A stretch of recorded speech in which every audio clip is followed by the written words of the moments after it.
Hey guys, well, welcome back to our class read aloud for The Tiger Rising, chapter 13. So we'll pick up where we left off. They walked together through the scrub. The rain had stopped, but the whole world was wet. The pines and the palmettos and the sad clusters of dead orange trees all dripped water. "This is where my mother grew up," Sistine said, swinging her arms wide as she walked. "Right here in Lister. And she said that she was always telling herself that if she ever made it out of here, she wasn't going to come back. But now she's back because my father had an affair with a secretary whose name is Bridget and who can't type, which is really a bad thing if you're a secretary and you're not able to type. And my mother left him when she found him here. He's coming down here to get me. Soon. Next week, probably.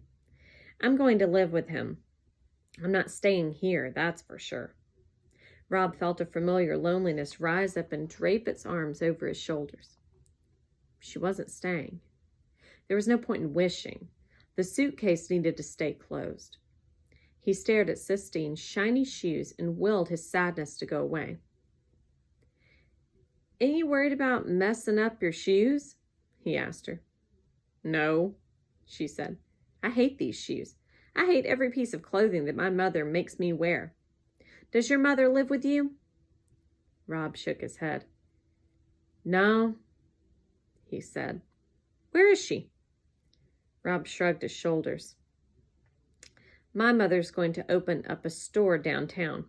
It's going to be an art store. She's going to bring some culture into the area.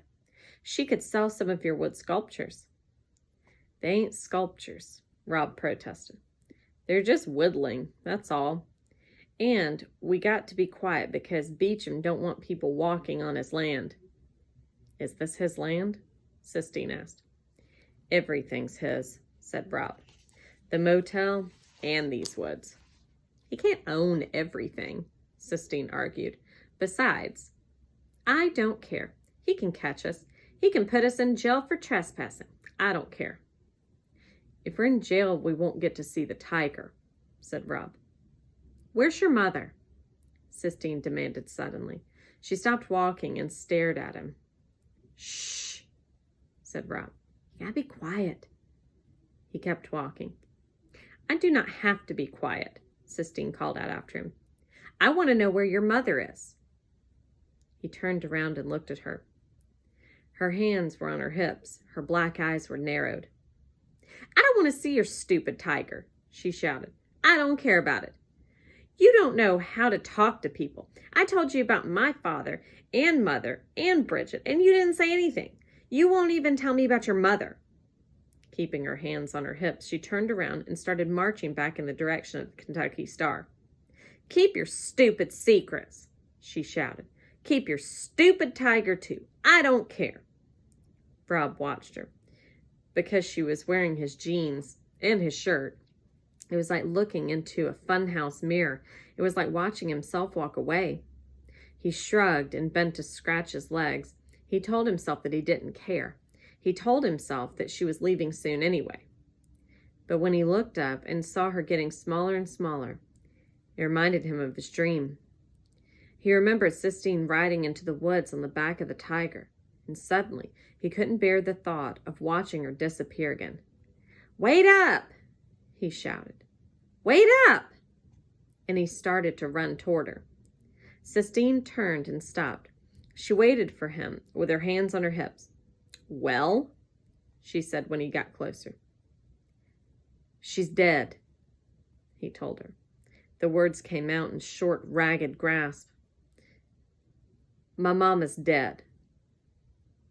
"Okay," said Sistine. She gave a quick, professional nod of her head. She stepped toward him, and Rob turned. And together they walked back in the other direction toward the tiger.